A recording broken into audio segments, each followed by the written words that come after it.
All right, let's call the meeting to order. Looking to approve the agenda. Do we have a motion to approve the agenda?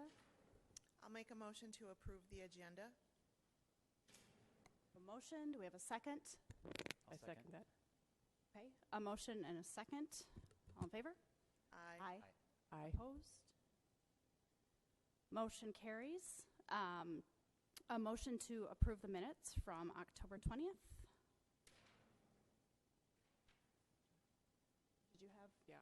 Oh, yes, I have an amendment. Not an amendment, a typo.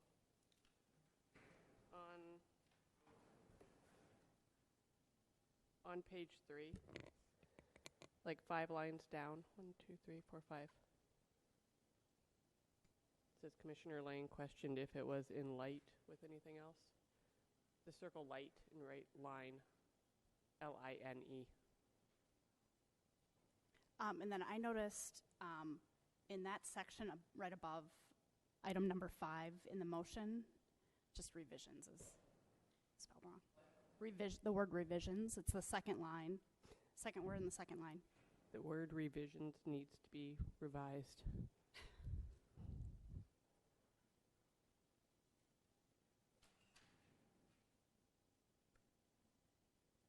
And that's all I had.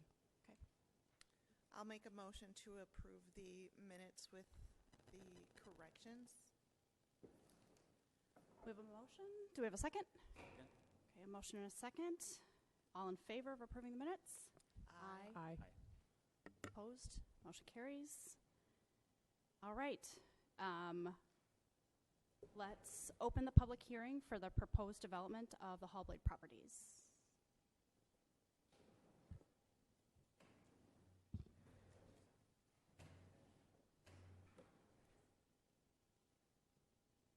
Thank you, Commissioners. In front of you this evening, but not for consideration actually, is a proposed rezoning and preliminary plat for the Hallblade addition. This is a property that consists of approximately 3.75 acres. It's located on Mount Hope Road. In the plat here, Mount Hope Road shows right here, and is a triangular shaped property that has a number of existing buildings on it, including a home, a barn, and various outbuildings. The owner is proposing to subdivide the property into a total of 4 lots, so the existing home and 3 other lots. At this time, we are finding the application to be incomplete, but we still want to gather public comment this evening so that we can use that information to inform any revisions to the plans, to add to all the comments that myself and the city engineer had. To give you some background on the property is guided low-density residential in the city's comprehensive plan. That allows for between 2 and 4 units per net acre of developable land. The property is currently zoned agricultural, which all of our undeveloped properties are held in an agricultural zoning district until they are proposed for development. So that's a typical request that you see with any development, is a rezoning request from agricultural to some other category of zoning district that the city has. The category they're requesting is the R1 zoning district. That is the city's lowest density residential zoning district that we have. The lots that they show on the preliminary plat all front along Mount Hope Road, and would access Mount Hope Road directly without any additional streets or utilities being installed. They all meet the R1 zoning requirements in terms of how large they are and how wide they are at the setback line. And probably the more interesting thing about this property is, of course, the topography of the site. It's a heavily wooded site with what look to be very steep slopes, but they aren't bluffs.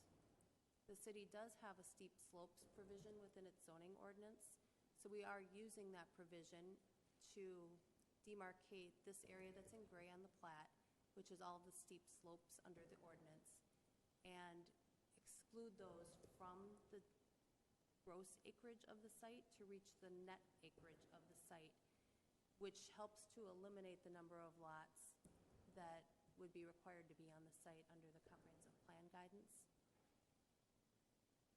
So that's sort of where we are today.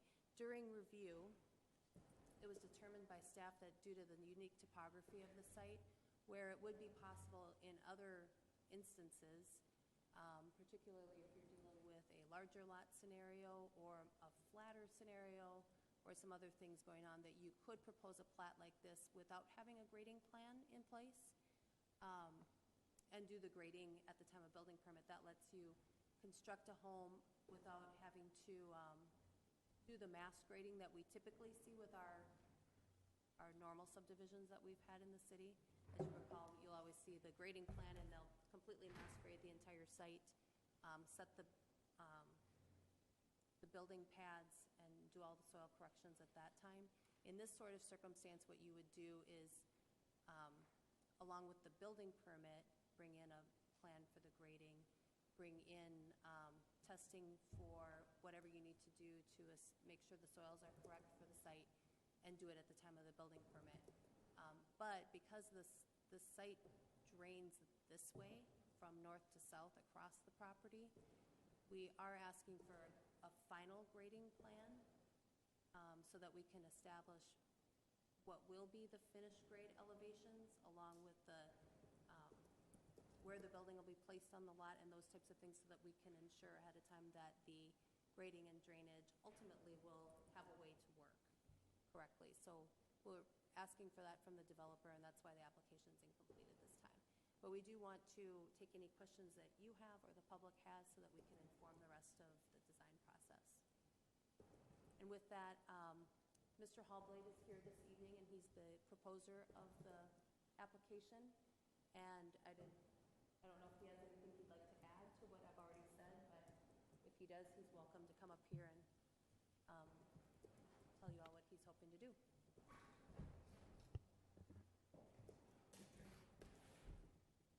Hello. Hi. Yeah, I don't really have much to add. My intent when we purchased the property was my son is going to be owning the farmstead and continuing with that property the way it is. And splitting off the other lots was twofold. Primarily, one for myself on the north lot. I'm going to be would like to build a home there in 2017. And the other lots were more of a byproduct of the fact that the requirements require it to have, the additional lots per the net acres. So it wasn't really my intent necessarily to have, especially it came out to 5 or 6 lots at first, but to get it down to 4 seems like that's the bare minimum that we would have to do. And it really won't be my intent to build on these anytime soon, but to have the lots there for future expansion, I guess is what the city is looking for. So I'm open to that idea. I'll answer any questions that you might have. Any questions? Okay. I had one, I think it was on this one. There was mention of a park. Sorry, if it's close enough. Mention of having to plat a park or something in there. I was just curious what. I'm sorry, I couldn't hear you. Mention of a park property or park dedication or something. There would be, any time that we do a subdivision, the newly created lots would be required to pay park dedication. So there wouldn't be park dedication required for, the existing home and the bulk of the lot, but for the new lots created, park dedication would apply.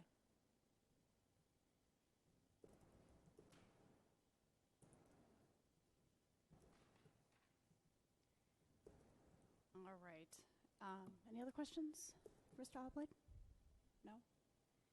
Okay. Okay, Thank you. thanks. So at this time, I think we'll leave it open. You're good? Yep. Okay. So at this time, I think we'll open it up to residents' questions and concerns. If anyone has any comments or questions to make, you're welcome to come up, but please, you got to sit in that chair, introduce yourself, your name and your address, please.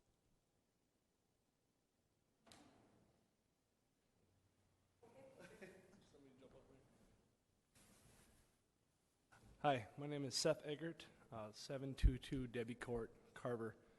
I live on the far northeast corner. My backyard touches that post, essentially. My only concern is just with that woodland, with the topography, having it. I just want to know the plan for it. I mean, it shows that I believe it's not being developed.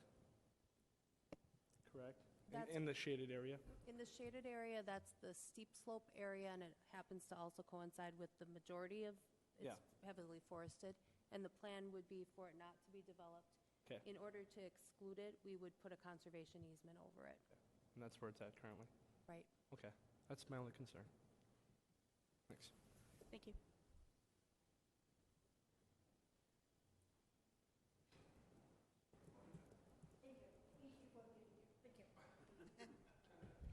Hi, you probably can't see me down here.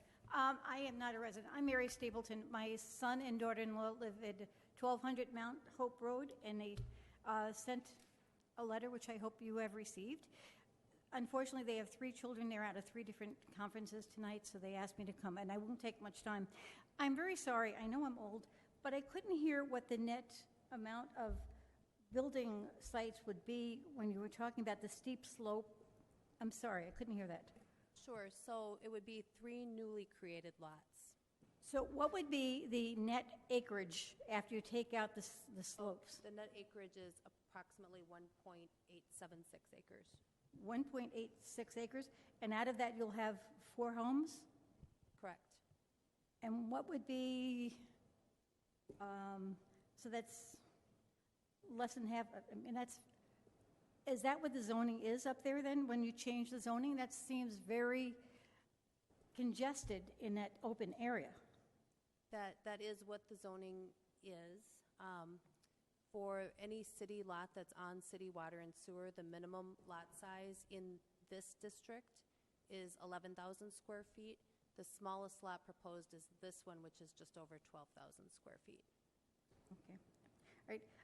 I am just, again, you have the letter, unless you have a question for me.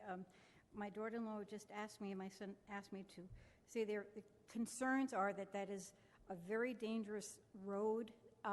It's rather narrow, considering the amount of traffic that goes up and down there. And if a car is parked or the mail car is parked, it's difficult to get by.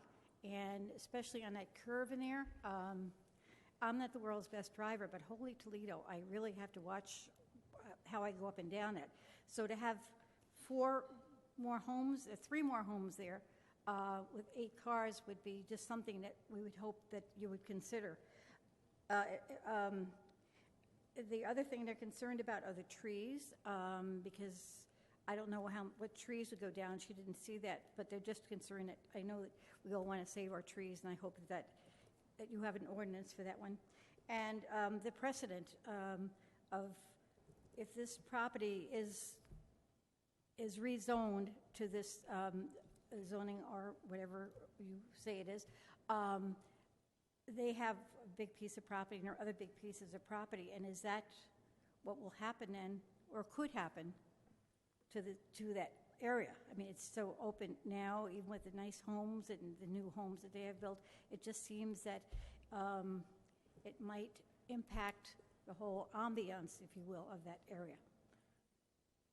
I talked too much, I apologize. Is there anything in the letter that you can figure out that I could help you with? And again, I apologize for being here instead of them. They're much more adequate than I am, and they did ask me to thank Cindy for her time when they were discussing this. So, thank you. Thank you.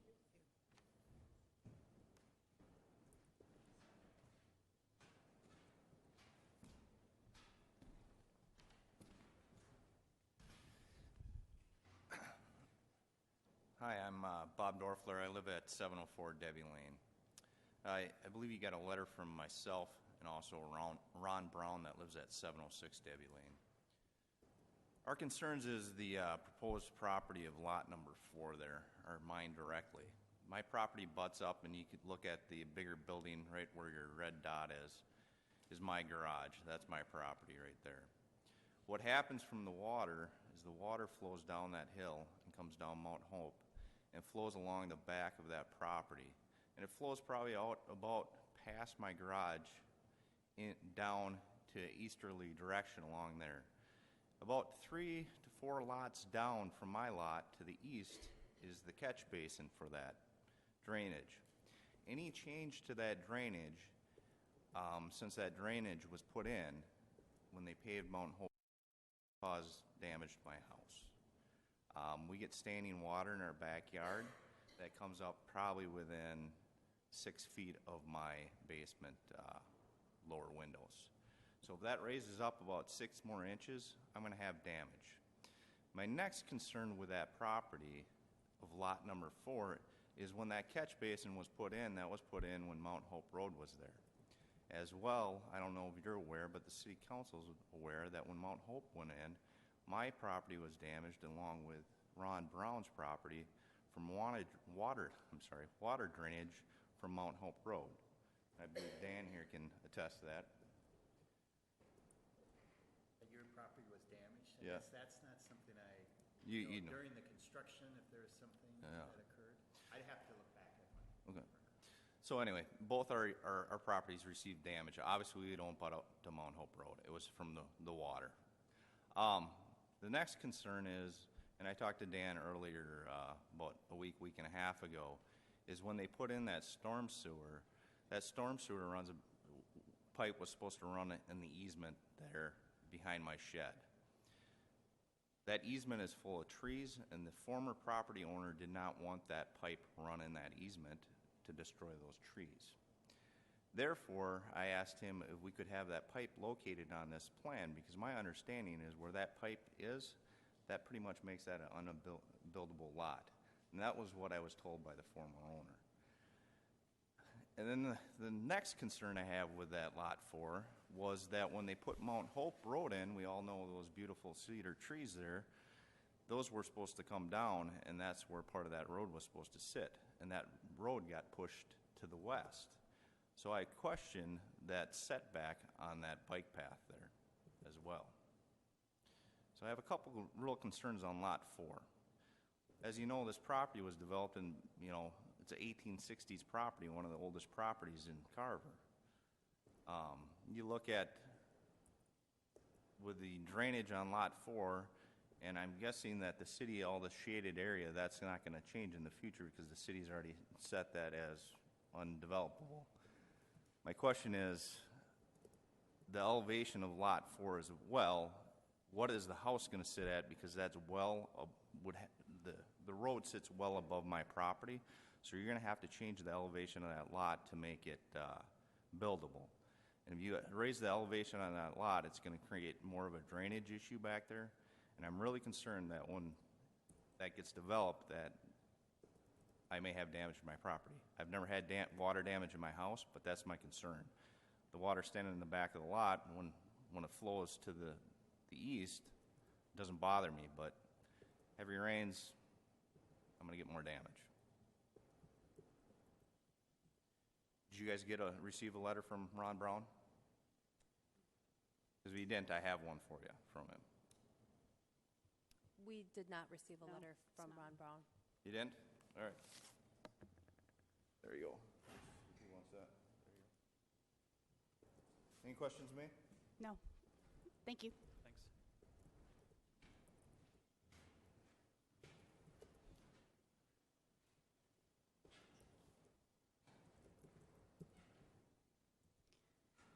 Any other comments? No?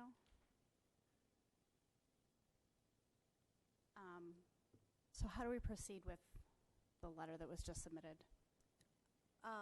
Since we're going to ask you to table tonight anyways, we will add it to the record and we'll get a copy out to all of you. I can Okay. read it into the record if you would like right now so you can have the benefit of knowing what it says. I'm curious, yeah. Okay, so it says, Dear Brent Merrick, my name is Ronald Brown, and I reside at 706 Debbie Lane, Carver, Minnesota, 55315. The purpose of this letter is to show my concern for the planning of the property located on the east side of Mount Hope Road. This property backs up to the back of my property. I'm sorry that I will not be able to attend the meeting as I have a previous engagement. The property in question has some serious elevation changes on the property, and the drainage of the property comes directly into my backyard. During the work that was done on Mount Hope Road to add the new drainage system, I had issues with flooding of my backyard. The drain was not located in the easement due to the previous property owner not wanting all of the trees to be removed to put the drain in.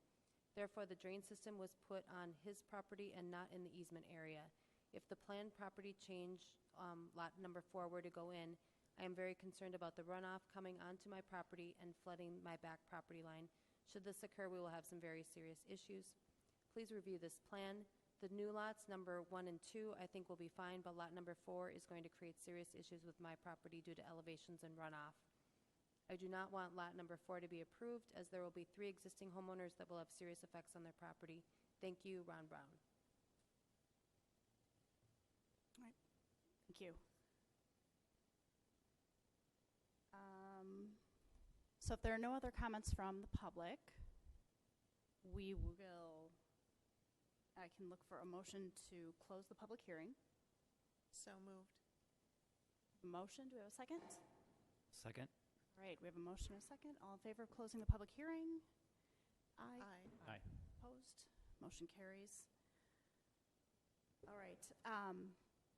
Now, based on city staff's recommendation, I think we're looking to have a motion to table the rezoning request. If the Planning Commission has any additional comments that you want us to consider, we'd appreciate knowing those at this time so that we can work with the applicant on those. I have I guess no I'd just other say comment. it sounds like the final grading plan will address most of those issues that have been brought up in the public hearing, so I'd be eager to see what that looks like. Yeah, and that pipe that was moved from the easement area, I'd be looking for a clear idea of where exactly that lies in relation to that lot 4. And that was one of the comments that was included in the staff comment memo. Okay. Was to identify the location of that. Okay. Anything else, ladies? From you? No? All right. I'll make a motion to recommend the tabling the rezoning request for the Hall Blade addition. We have a motion. I'll second. Motion and a second. All in favor? Aye. Aye. Opposed? Motion to table the rezoning request carries.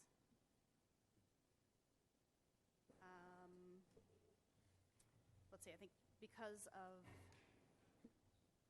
tabling the request, I think we also need a motion to table the preliminary plat and final plat request for the Hall Blade addition. Right, I'll make the motion to table the preliminary plat and final plat request for the Hall Blade property, Hall Blade addition, I'm sorry. We have a motion. And I'll second that. We have a motion and a second. All in favor? Aye. Aye. Aye.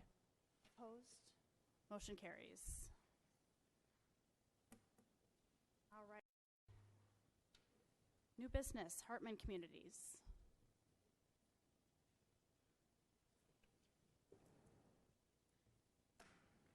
Thank you. Before you tonight for consideration is a concept plan for the Olson property proposed by Hartman Communities. This property is located, the map, just for reference, is tipped so that west is north, but the property is located on the west side of County Road of Jonathan Carver Parkway, which is located here. Dahlgren Road is right here. Carver Crossing is located here, and the new elementary school is just off the map up here. The property is approximately 70 acres in size. It has 2 different guiding densities within the comprehensive plan. The northern part of the property is guided for medium density residential. The southern part of the property is guided for a low density residential. The property would likely come in as a planned residential development, and what the city can do in those circumstances is then we calculate the density across the entire parcel, and we can blend it as necessary as long as the whole parcel meets the required minimum and doesn't go over the required maximum density overall. What the developer is showing in this version of the concept plan is 3 different types of housing. The majority of the site is occupied by single-family homes on approximately 55-foot wide lots. There is a section in here that's shown as twin homes, and then some townhomes shown in the northeastern corner of the site. This is not necessarily the housing mix that would be proposed when a preliminary plat comes in for the site. The developer is still trying to determine what the right housing mix is and what the market demands are, but this would be an approximation of generally how the rest of the site lays out in terms of collector roads and everything else that we'll talk about as we go on here. The first collector road is White Pine Way, which ties in with it may not be named White Pine Way, but it ties in with White Pine Way on the eastern side, which goes into the Lylewood Glen and the Glen at Spring Creek neighborhoods. And so it ties in right there. The new underpass is right here. And that continues through the property to the west and connects in, stubs into the next property to the west, which is owned by the Finkels. It also has a connection from a minor collector on Hartwell Drive, which is the one that goes past the Carver Station and Carver Crossing and continues to the south here. And there, those 2 roads then will intersect in this location. The developer will have to do a traffic impact study, which will be submitted either prior to or concurrent with the preliminary plat for this project.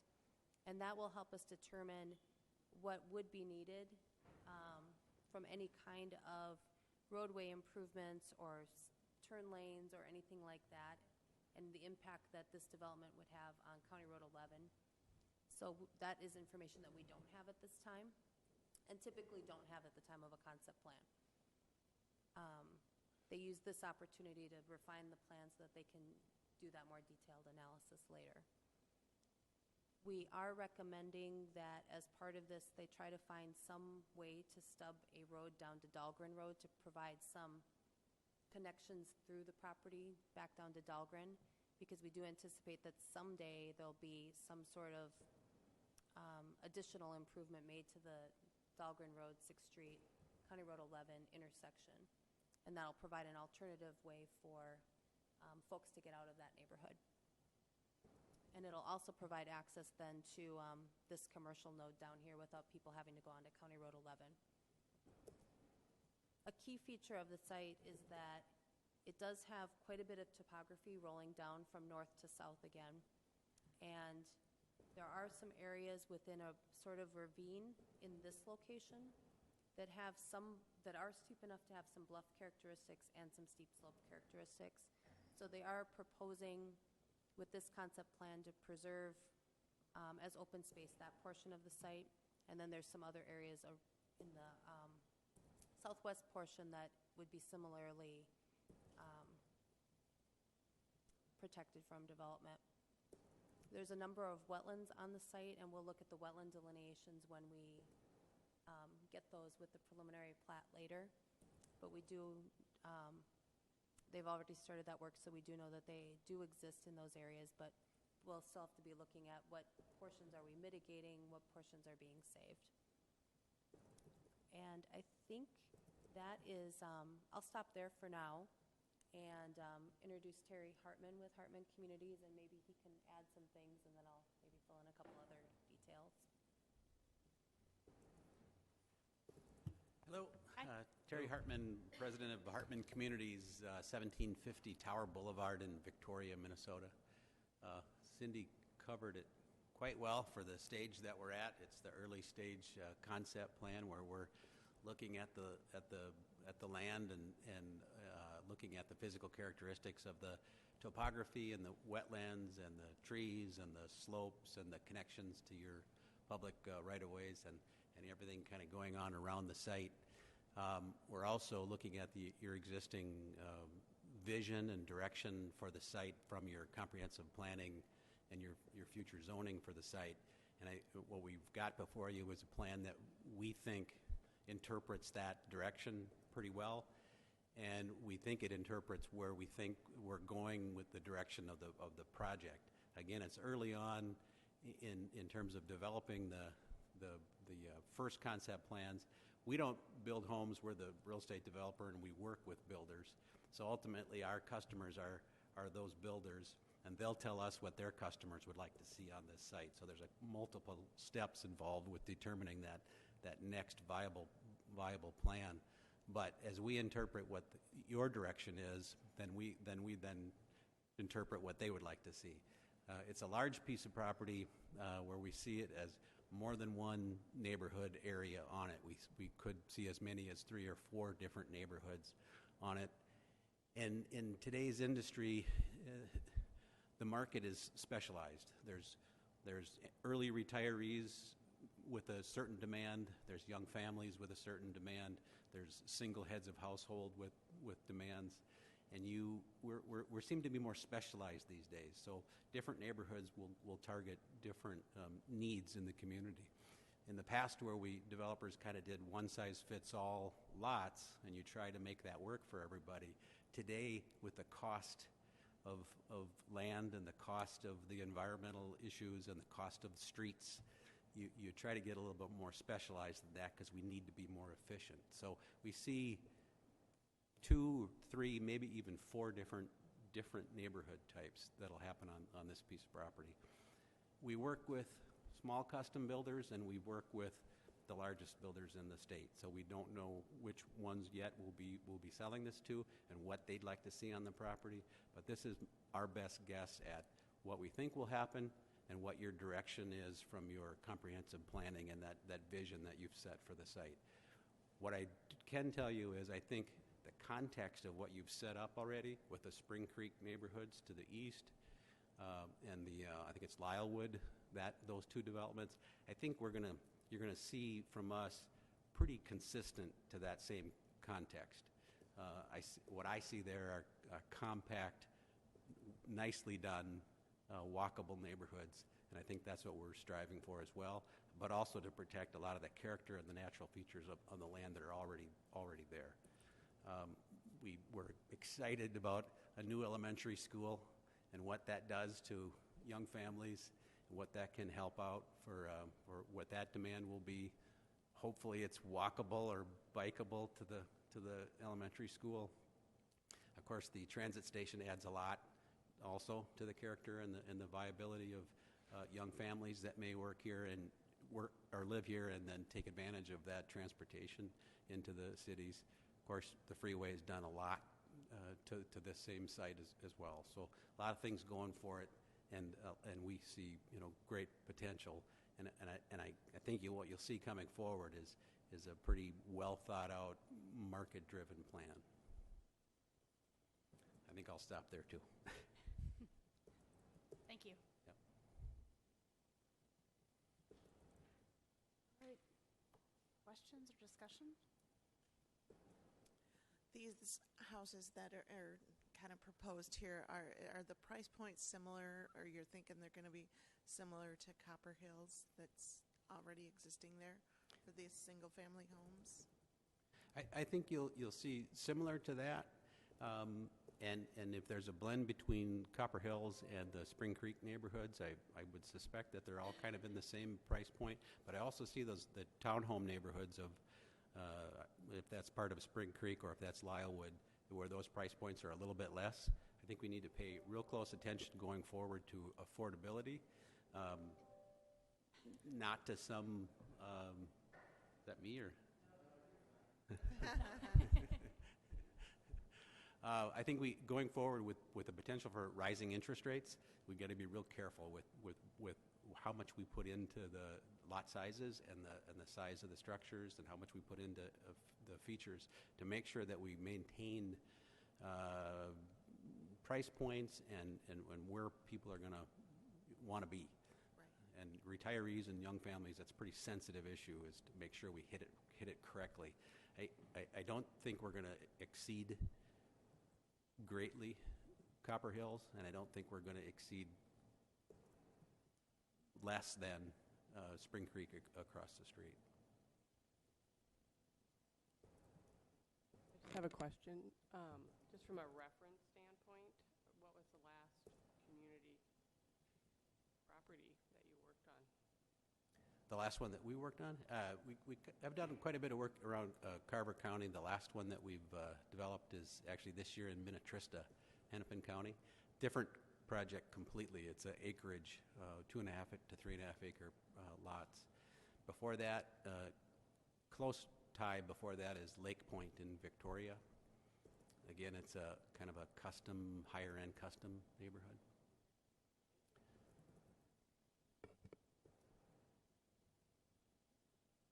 I just wanted to tell you, I like the diversity of the housing options that are laid out in this plan, and with the understanding that that could certainly change as this goes through the process, but I like seeing the options, especially that one-level living. The empty nester, boomer, Yep. whatever you call it. Aging in place. That's a big, big market these days, and even that is specialized from a standpoint of more care, assisted living, which we're not seeing on this site, to the early retirees who are looking for something lower maintenance, kind of a more fun house than the maintenance of their large lot, large single-family home. And then, Cindy, I just had a question for you. I noticed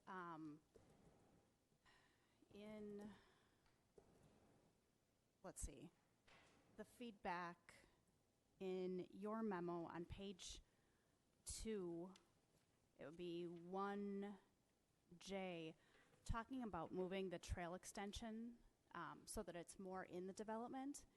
The way that it's written is consideration should be given. How much leverage do we have to gently guiding versus requiring that change?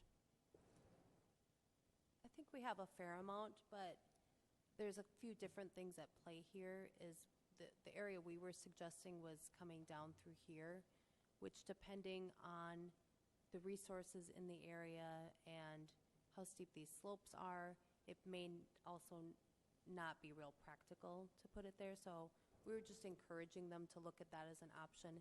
And our thought behind that was we already have the trail on the east side of 11, and that anybody who was leaving this neighborhood could go under the underpass and go this way if they wanted to get to Community Park or downtown or anywhere like that. And that it could be more interesting to bring it internal, given that this resource is here, if it could work out. And then pick up some future trail extension that would be done going this way to provide access somewhere else. For now, it would be,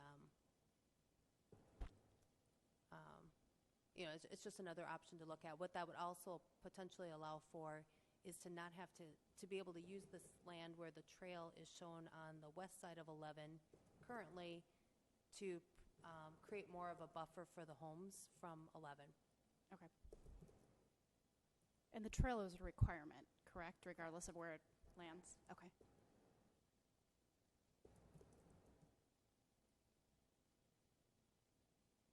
Anybody else with questions, comments? I think that's it from me. I'd like to add one Yep. more neighborhood for Commissioner Lane's question. Stonegate in Waconia is another project that we did this last spring, more closely related to these lot sizes and the density. The builder is Cal Atlantic Homes, but that's another one to consider if you want to go back and see something a little more in I was keeping. just curious. It's always nice to kind of get the local flavor of Right. what we're looking at, So thank you.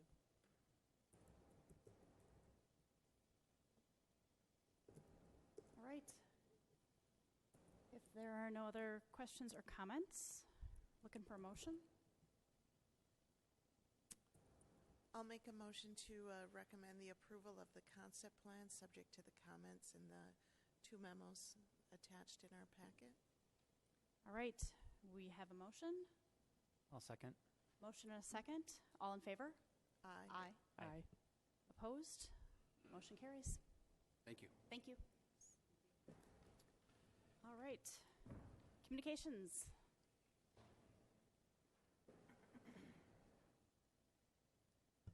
In your packet is the October and November department reports. I'm happy to answer any questions that you have about anything in those. Questions? The only thing I had, I don't know that it was in the communication specifically, but probably just a friendly reminder that tomorrow is the deadline to apply or reapply for commissions in the city. Hopefully we get lots of applications. There are 5 vacancies on the Planning Commission alone, so super low time commitment, tons of fun. Anybody else have anything? All right.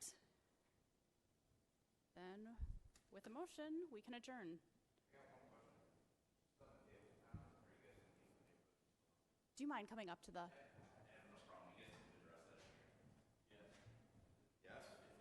That's my question. I can certainly sit. You guys gonna keep the neighborhood informed on the table? On the Hallblade one? Yeah. Yes. So any public meetings we're gonna get notified or anything like that, right? Correct. When this goes back to the Planning Commission after we get revised plans, we'll resend out notices. All right. Thanks. Thanks. All right. Do we need a motion to Back to adjourn? that adjourning thing, yeah. All right. I'll set a motion to adjourn. Okay, we have a motion. I'll second. Second, all in favor? Aye. Aye. Opposed? Motion carries. Thank you all.